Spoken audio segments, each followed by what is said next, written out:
Hello and welcome back. This is OT the podcast. We're here to talk about Watch Us Time. I sound like a true crime introduction. How to spend what? We've pivoted. We've pivoted, yes. This is the story about a shocking murder in 1980s Balangalong. God, that'd be great. Andy, I'm Felix Schultz. Who are you? As you said, Andy Green. Felix, what's been happening? Clearly, there's some stuff going on. There's some spice happening. Oh, yeah, okay. So much spice, Andy Green. A guest could not handle it. So we're guestless today. We have, as the nerds would say, more spice than Arrakis. I don't know if you understand that reference, but 3 of our listeners will, and they'll have a chuckle. We've got some spice. We've got hot takes, Andy. Are you excited for this? I love hot takes, and I love spice. So what's the deal? Where's this spice taking place? Well, it's going to take place in a second. It's watch spice. We sort of had we opened a bit of a chat on our Discord, and we'll get to it in a minute. But I've got some more important news, Andy. Do you want to know what it is? Tell me. I had a big night on Saturday. Wow, what'd you do? I spent $35 on Disney Plus and purchased the cinematic masterpiece that is Jungle Cruise. Okay. This is The Rock's new movie, also starring Emily Blunt and everyone's favourite English person, Jack Whitehall. Everyone's favourite, yep. Yeah. Famously the favourite. Yeah, definitely not his dad. So Jungle Cruise, it's basically based on a Disney ride and it is exceptional. I like this movie for several reasons. One of them is which, like, all the critical reviews are like, oh, this movie's terrible. Whereas, what do you want from a Disney movie that's based on a ride? Are you expecting Gone with the Wind? Are you expecting, Citizen Kane? No. Chocolate. The Rock fighting zombies in the jungle and making jokes about snakes. It's great. Anytime The Rock and Kevin Hart are together. Oh, well, there's no Kevin Hart in this. There's no Kevin Hart. No. Oh, You're thinking, see, this is number 2 in my rock-based movies with jungle in the title. You're thinking of number 3. Okay. Jumanji, Welcome to the Jungle, which I think is basically a Kevin Hart there substitutes the role of Sean William Scott in my favourite rock-based jungle movie, which is Welcome to the Jungle, which was the Australian regional name for the 2003 breakout hit, The Rundown. Unironically, one of my all-time favourite movies. Excellent monologuing from Christopher Walken, where he talks about Rolex and unethical gold mining in the same sentence. Okay. Too close to home, or no? It's great. It's they're all exceptional movies. I just think The Rock's built for the jungle. He is. He's just built. Yeah, I mean, it's a good movie. I would recommend it if you're into family fun or general silliness. Can I have your Disney Plus login? Yeah, I should be able to. I've actually bought it. It's not one of those rent dealios, so I can watch it every night of the week. I'll just come round. Come round. Also has some. It's like set in like around the First World War, and they've done an exceptional job of just making Germans Nazis in it. They're not, but they basically, Indiana Jones Nazis. It's wonderful. What have you been up to, Andy? Brilliant. Well, we're out of lockdown in Melbourne, so I've been out and about having cold drip at my favourite cafe, Gesher. For those in Melbourne, go say hi to Ken. But otherwise, I've been playing some PS5. As the listeners know, I have an elusive PS5, but I've been replaying Grand Theft Auto 5 for a few weeks now. Which one's that? Is that Vice City? No, that's 3. No, that's 3. This is the one where you have like the 3 different players: Michael, Franklin, and Trevor. Have I ever played that one? Really? Oh, it's pretty hectic, and it holds up. It's nearly, I think it's like 8 years old or 9 years old. Sure. And I must have played it when I was still at university on like a PS3, and then I kind of got the PS5, and it was on sale for like $30, and it is just so addictive. And the map and the gameplay is just nuts. So it's sort of like nostalgic, but also kind of fun. And how do you play? What do you do? Like, are you like? Again, this is a throwback to our chat with Lydia Winters. Are you all about the main quest, side quest? What's your play style? Most of the time, I just find myself modifying cars and then driving around until I see a car that I want to modify more, and then I go and modify that. Sure. And I slowly make my way through the kind of the missions. And I'm not too like because I played it 4 or 5 times when I first got it. This 5th time round, I'm not super into the detail, but it's fun. And it's sort of interesting to see. Cruising around. Yeah, that's just an easy way to sort of switch your brain off at the end of the night. Yeah, so it's me and Zelda at the moment. Yeah, there you go. Magical. Hot takes, Andy. Talk us through. We've mentioned it a little bit, but all right. So takes? So, well, I mean, this started one morning. It was Friday morning, and I said, Felix, we should add a channel to our Discord server. Which, if you're not on, you should be on because it's getting pretty heated. And I thought, let's just hear what the people have to say. And you're going to kick it off. I was going to kick it off, and I just threw probably like a Carolina Reaper level chili out there, and the momentum. Is that a particularly hot chili? That's one of the biggest. That's almost law enforcement grade. Okay, that's you get that if you're hanging out in Sydney at a protest on a Saturday. Yeah. In terms of like Scoville heat units, it's up there with pepper spray. I didn't think it was. I mean, to be honest, I think as the chat has unfolded, is it that hot?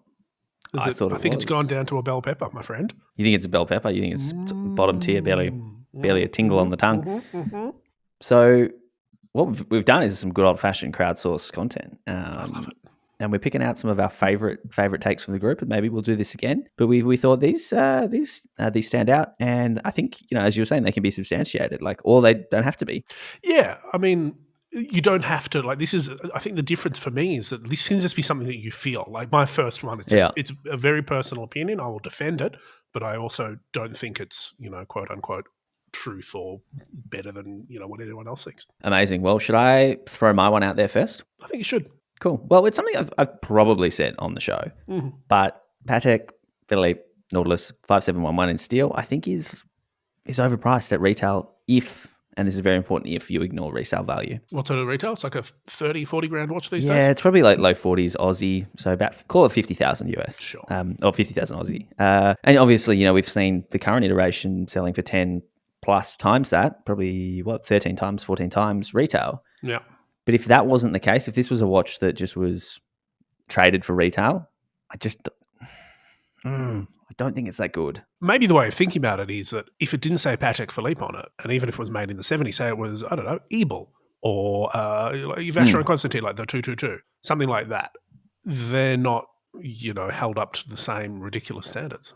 No, and look, I think the bracelet is not that good for 40 or 50K. I think the size is not that good. It's obviously steel. When you're spending that much money at retail, you can get really nice precious metal watches. So it's already potentially bad value at that price point. Obviously, there's the craftsmanship. It's low production. It's very hard to get, regardless of whether or not there is a premium there. They don't make that many. It is Patek. I understand and appreciate all that.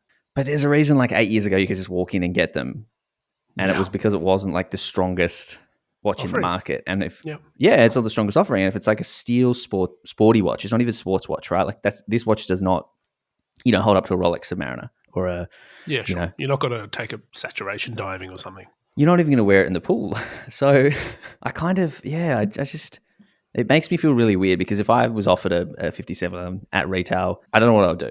Like, you take it. I take it. No, you take it. And then but why we all know why I would take it. And then you'd sell it and buy a house. Exactly. And I don't think that's right. It wouldn't be a watch where I'm like, oh no, this is really great. Like, no amount of money could sell it. I'd say, yeah, okay, I'll take $500,000. See ya. But also, and this is where we haven't actually talked about this. The old, the green dialed 5711 that was sold at auction. Mental. Here's a off the cuff hot take from me. I don't think we should have been throwing out all that shade at Mr. Gregory, whatever his name was. Agree. Because it's, fun fact, I think it's actually illegal to dock someone like that. Yeah. Yeah. Yeah. I mean, sure, it's not great. Sure, it's not ethical, but you're silly not to. It's irresponsible not to. I mean, we talked about this, right? If you get something and then there's this huge capital growth, the second you get it, and like everyone knows that watch is going to have a massive amount of investment growth. If you did really buy this with great intentions, which I don't really think anyone does with the 5711 anymore, but if you really bought it with great intentions and you spent 50K, insuring a 50K watch versus a $500,000 watch is a very different story. Yeah. Like that's potentially, if you wanted to come close to replacement value, which you can't get another one at retail, for argument's sake, you're going to be spending probably like 15, 20K a year just insuring it, which is half the value of the watch. Yeah, for me, it's a sort of the analogy of having a painting in the attic that you discover is by Rembrandt, and then suddenly you can't afford to own the painting. It's potentially irresponsible to own the painting, and all the joy that you may have once had in the painting is taken away because now you can't just hang it over your mantelpiece and go, oh, it's a nice painting. It has to be, I don't know, donated to a gallery, or it becomes too Well, much. what are you going to hassle. do with it, right? Yeah. Are you going to get? Would you feel comfortable wearing a $500,000 watch out No. that everyone knows what it is, and it's very liquid? Like It's anyway. Changes things. What's your next? What's your take? Well, my first hot take was pretty hot, and it's one that it falls more in the, this is my personal opinion, but I'm willing. It's the hill that I'm willing to die on. Chronographs suck. In what way? No one needs them. And I'm talking specifically mechanical watches here. No one needs them. They add so much complexity in every metric that it's not worth going there. They add thickness. I personally don't like thickness in a case. They add dial complexity. I'm not into that. They you want to service it. It's costing a lot more right off the bat. And they just often, I just don't think they look great. And no one, it's a shorthand for I want a sporty design. I think you can get sporty designs a different way. I just don't like chronographs. They irritate me. I don't think that that's unfair. I think that, like, to add to a point, I do not like screw down pushes on a chronograph, and I own one. God, they're the worst. But it is the time to unscrew them. I've got my iPhone out, but it's not about that. Chronographs, man. Yeah. Well, let's move on from that. That sucky Felix's dislike for chronographs, and that's one. Please feel free to come and fight me. I'm sure there's lots of beautiful chronograph designs out there. I'm not going to buy them. Should we open it up to the crowd, Andy? Let's open it up to the crowd now. Disclaimer: these are not our hot takes, so please don't take these ones out on us. And we're also going to keep them pretty anonymous. So if you want to find out who they're by, you've got to join the Discord and scroll back through. Exactly. All right. Well, the first one is the AP Royal Oak Offshore is a cash cow and a gimmick with a flawed design of being top heavy and too chunky. Interesting. What do you think about that, Andy? Sort of around cayenne pepper level in terms of heat. Yeah. I think the Offshore is one of the original kind of cash cows of the 2000s. Certainly. Is it a gimmick? Well, it's on a rubber strap. Or a leather strap. As someone that's done extensive research on the Offshore for numerous articles, I think for Collected Man I did a bit on it. So it was designed in 93 or 94 by somewhere around then. Emmanuel Gate, I'm saying his name, and it was seen as an update to the original Offshore. Yeah, and it was wild because Emmanuel, he was like 21 at the time, and AP said, "Sure, yeah, you can design our next major product," and he did, and he went all out. Like, this is I think the brief was to come up with something that was as shocking, as the original RO, and I think it succeeded in that. It kind of doesn't say it's not a gimmick. I don't know if it's a gimmick. I think that it has a place. Like, what else would rappers wear? Hublot. Yeah. Yeah. Sort of the OG though. Like, I don't know. I think it's pretty cool. I think for the right person, it's a cool watch, and I don't know that the gimmickness is exclusive to that model. I think the Royal Oak is probably a gimmick now at this point too. Maybe you can twist it and say 1% of owners can get away with wearing the Royal Oak Offshore. Maybe. All right, what's next? The SKX, referring to the iconic and now discontinued Seiko dive watch, is more influential than the Submariner. Oh, okay. And there was a bit of backlash on this, and I think the OP followed up by saying that the rationale was that in terms of getting people into the hobby of watch collecting, the SKX has had far more influence than the Rolex Submariner. Getting people into watches. Yeah, I mean, I think there's a lot of in the watch, air quotes, watch community. I think there's a lot of echo chamber action. So, I think influence and getting people into watches is probably two different kind of statements. I mean, it can be a watch that gets a lot. Like, it can be something that gets a lot of people into watch collecting. But in terms of overall influence to the category, the world, I don't even know if it's the Submariner is the most. And are we talking iconic? I think this is a really hard statement to kind of talk to. People often say the Sub is the most iconic Rolex. I think it's got to be the Datejust in terms of influence. It's far more significant reach. But keeping it with Rolex, because, it's watches. Pete Yep. from Not So Obvious Watches on YouTube, he's a regular contributor. He's taken it one further and said, if you prefer old Submariner designs over the new, then what we're getting is not incremental improvement. The design of the sub is getting incrementally worse. Interesting. Hmm. I feel like if we unpack what he's saying here and with emphasis on design, I think that, yeah, if we're talking like an old Submariner pre-maxi case, the proportions were very different. There was a lot of charm about it. Obviously, age and patina and wear adds a certain element of charm to a watch. But if we're talking design and potentially proportions, he's not wrong. The current iterations are big. I think where I come at this from is you look why Rolex is doing it. Rolex is doing it to make it better. And Yes. they don't care about better in the terms of what looks better necessarily. They want something more reliable and more long lasting, I suppose. But to add to that, could they not put, if we're talking movement then, could they not do all of this at a better scale, like in a better design case?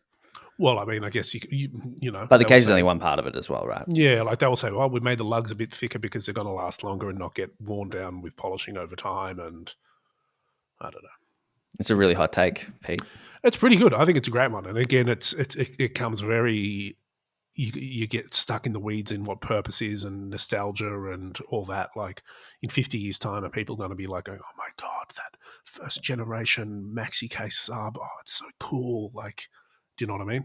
Exactly. Well, thank you, Pete, for that one. And check out his YouTube channel, Not So Obvious Watches. It's always fun to watch. This is a particularly hot take, Ed. I went back and forth as to whether or not I should include this one because it was one of my own hot takes. I'm going to out myself on this one. The Swiss watch industry could lose around 60% of watch brands and no one would really miss them or care. Valid. You just got to look at the export figures. Like, there's 5 brands exporting, 80% of the watches or whatever it is. And Yep.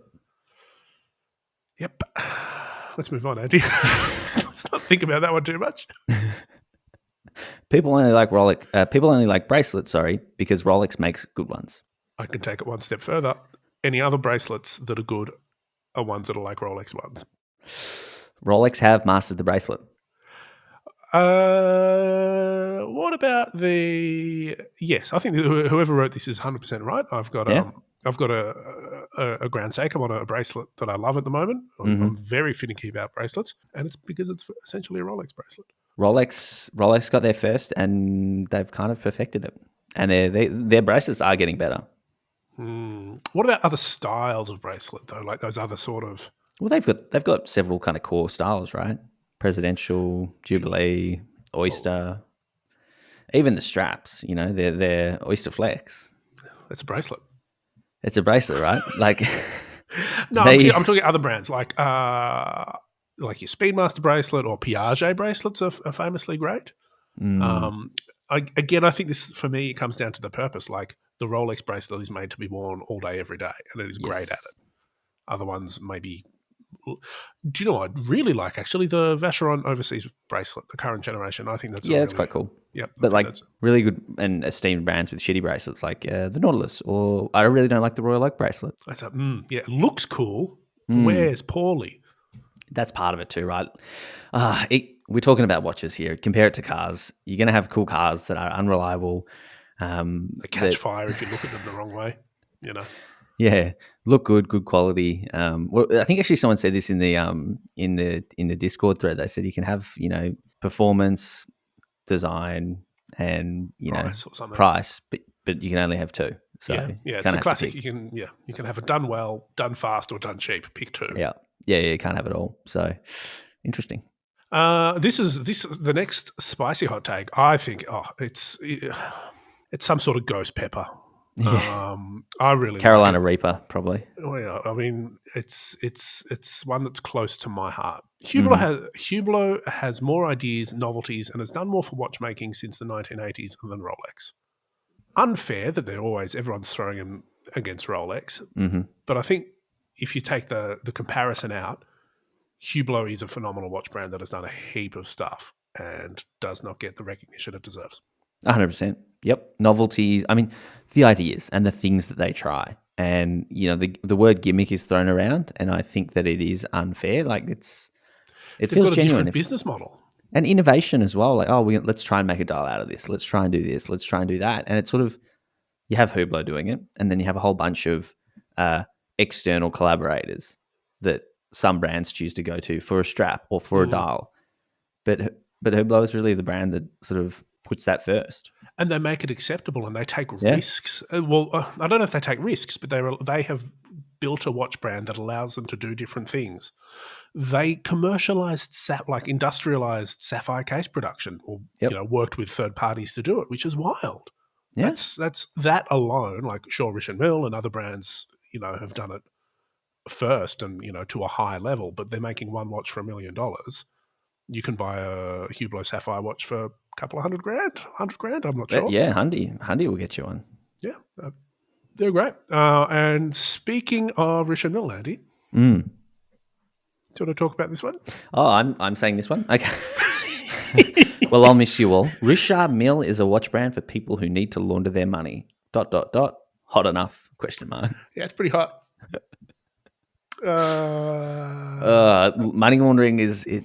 That's what everyone says when expensive things sell for more than they should. Every time a watch goes to auction and it goes crazy, people think that there's money laundering taking place. I don't know that. Show me the lie, Andy. Show me. I've watched a bit of Ozark, and I don't know that that's exactly how it works. Like, I don't think you want to necessarily have this all out in the public domain.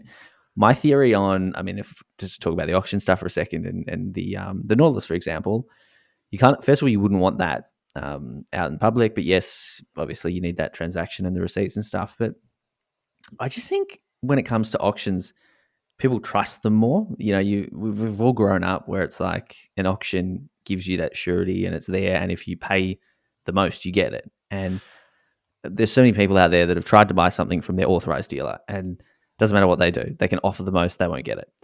They can try and buy it from their dealer can't get it. Yeah. Whereas an auction, at least you can get it. You pay the most, you get it. If you want it, it is there, and you pay what you can. And so I think it's just like emotion that comes into it. I don't know that it's necessarily money laundering. That ties into two things about this. One, we didn't include it in this sort of list, but someone said if everyone could afford to buy Rolex at premium, they would. Yeah.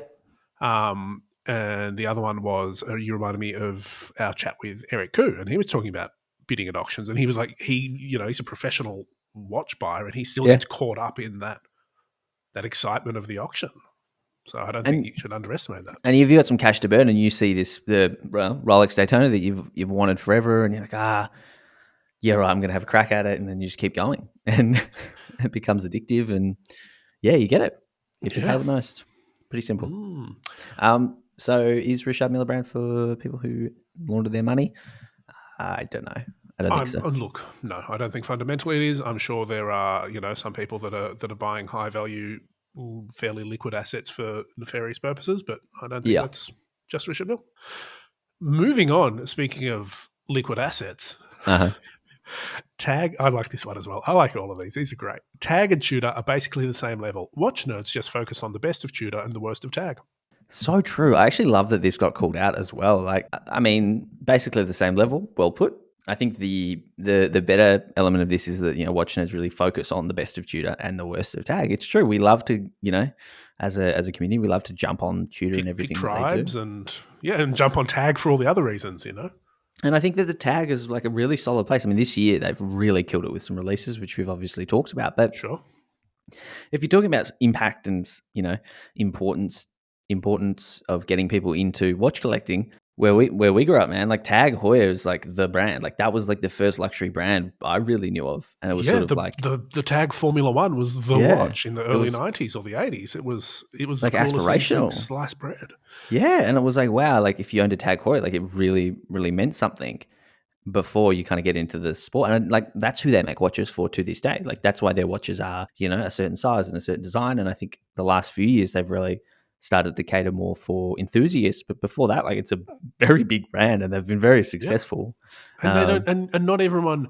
And I think this is that echo chamber thing of like Tag Heuer, like their sister brand Hublot, they're a big brand for a mainstream appeal that have a little bit of something for everyone. Whereas Tudor basically makes black bays today.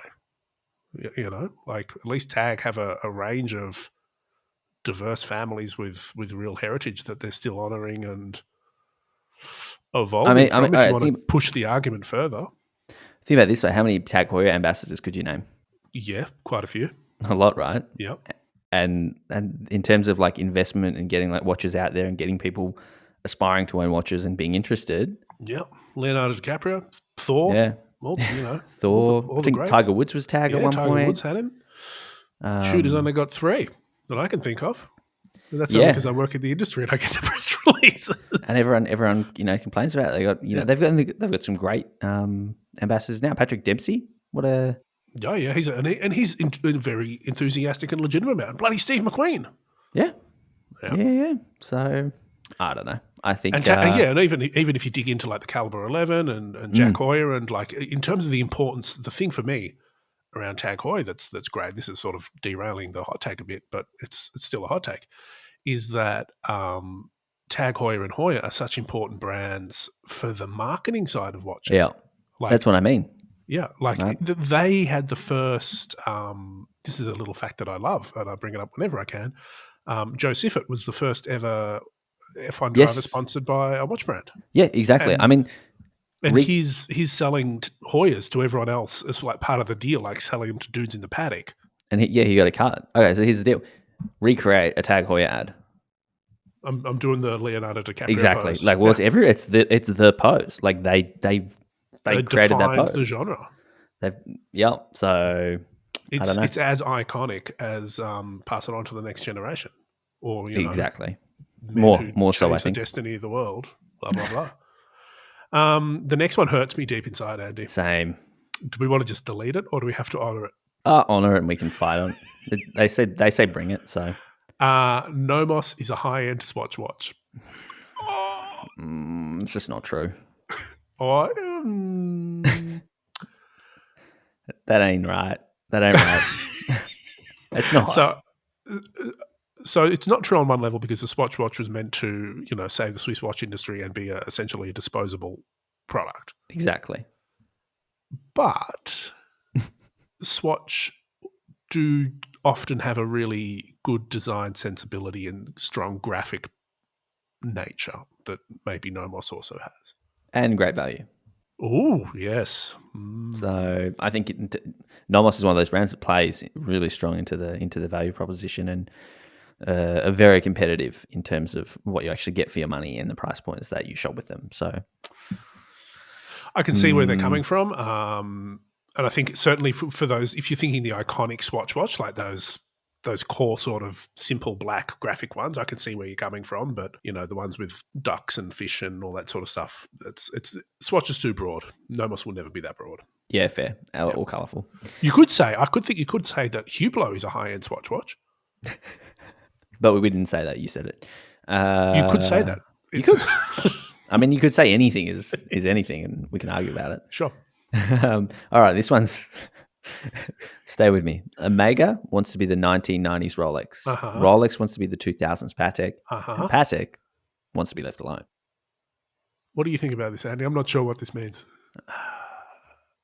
Okay, so 1990s was pretty important for Rolex. A lot of, finally everything sort of came in-house. Yep. Some really lovely sort of neo. They consolidated. They consolidated a lot. I don't know. Was that the prime? I guess maybe the person writing this considers 1990s to be it's not peak Rolex, but maybe that was I don't know what period it was. It was an important period. It was an important period. That sort of renaissance of mechanical watchmaking, and as always, Rolex is at the front.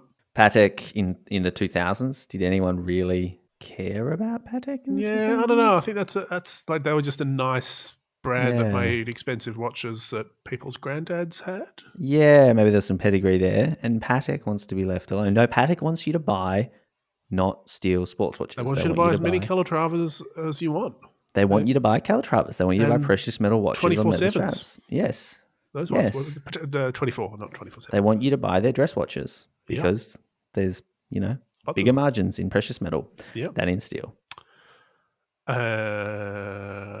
Let's shut that one down. You're wrong. You're wrong, hot take. You're wrong. No, you need to be more spicy. Oh, This is everyone's. I gave this a little subheading, Andy, because it's everyone's favourite section of the spice aisle: date windows. Heated. All right. What are the takes? This was, I think, someone really bearing their soul open on our Discord. You need to hate date windows to be a real enthusiast / collector. I actually find them useful. It comes in the toolkit when you join. You got to just hate all date windows. Yeah, I get really angry about this because date windows are great, super useful. I think that being a watch fan that loves date windows is actually the real hot take. Someone else followed up saying that date windows and even 4:30 position date windows are fine. Shots fired, Andy. Shots fired. 4:30, popular spot, but brands don't seem to do it. And then someone else said the best place for a date is 4:30. Yeah, there was a bit of a consensus around that. 4:30. Why is that, do you think? Because it doesn't.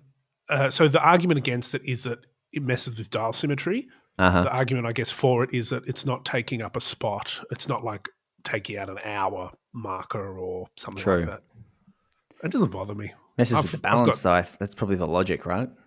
I think 3. I tend to go 3 for dates.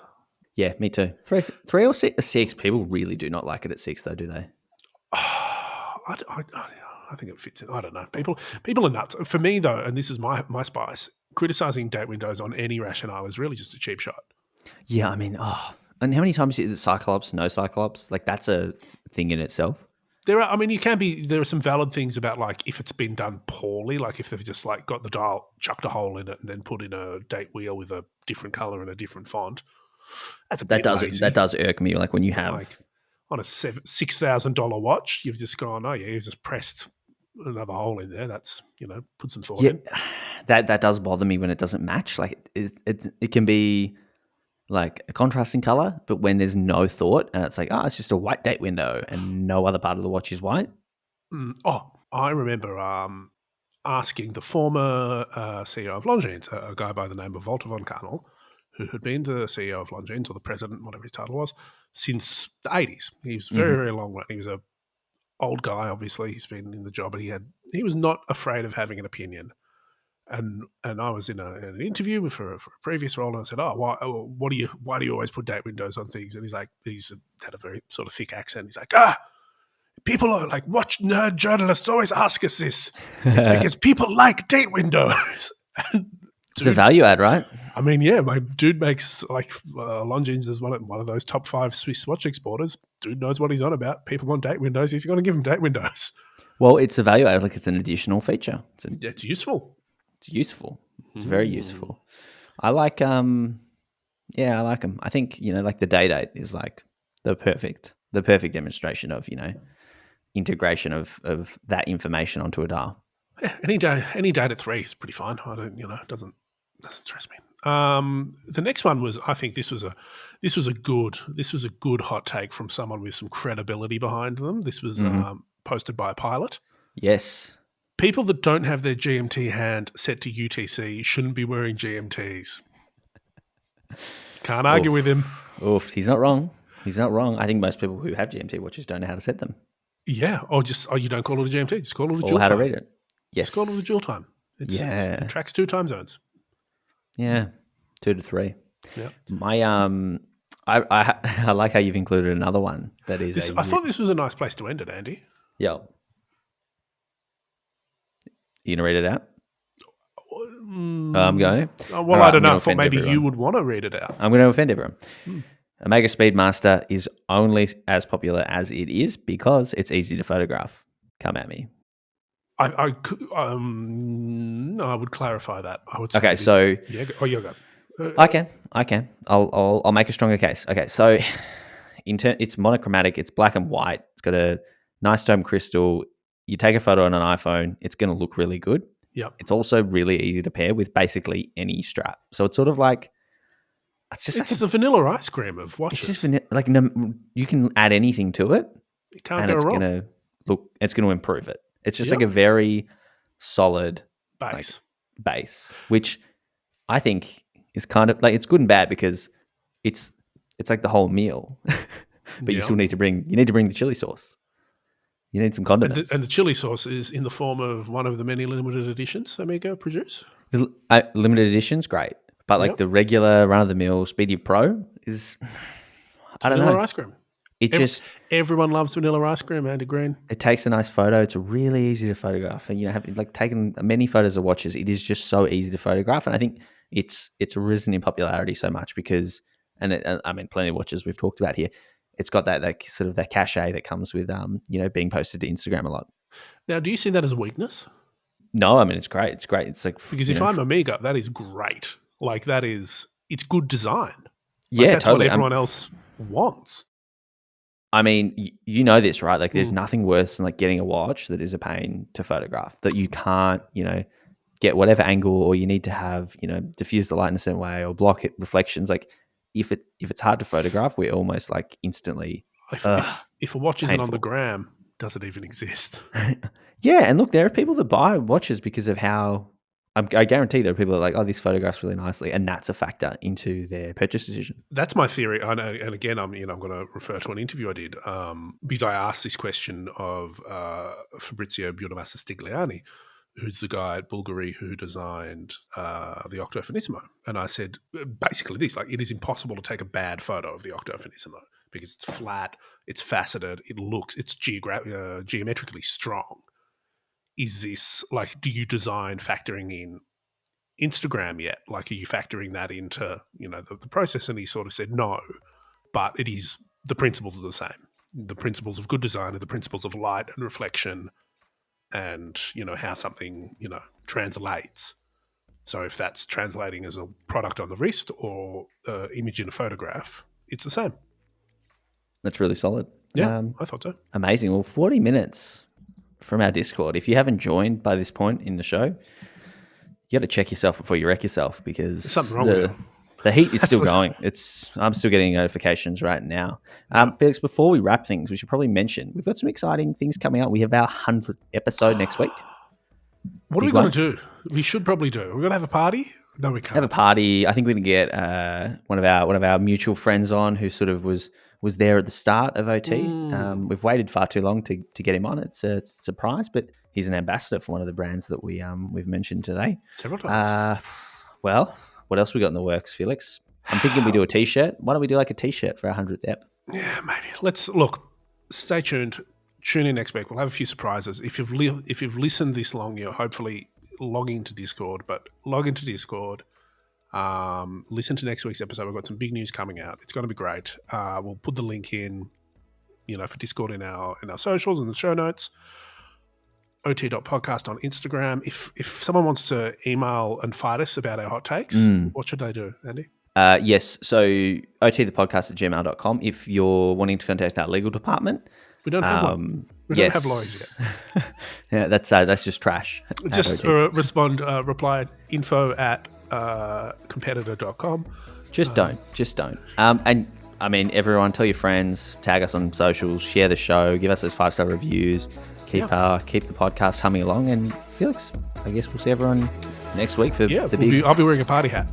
Well, we're gonna have to get a cake. We're gonna have to get. Will candles. You be wearing your birthday suit? Only if we're doing it in person. All right. And on that note.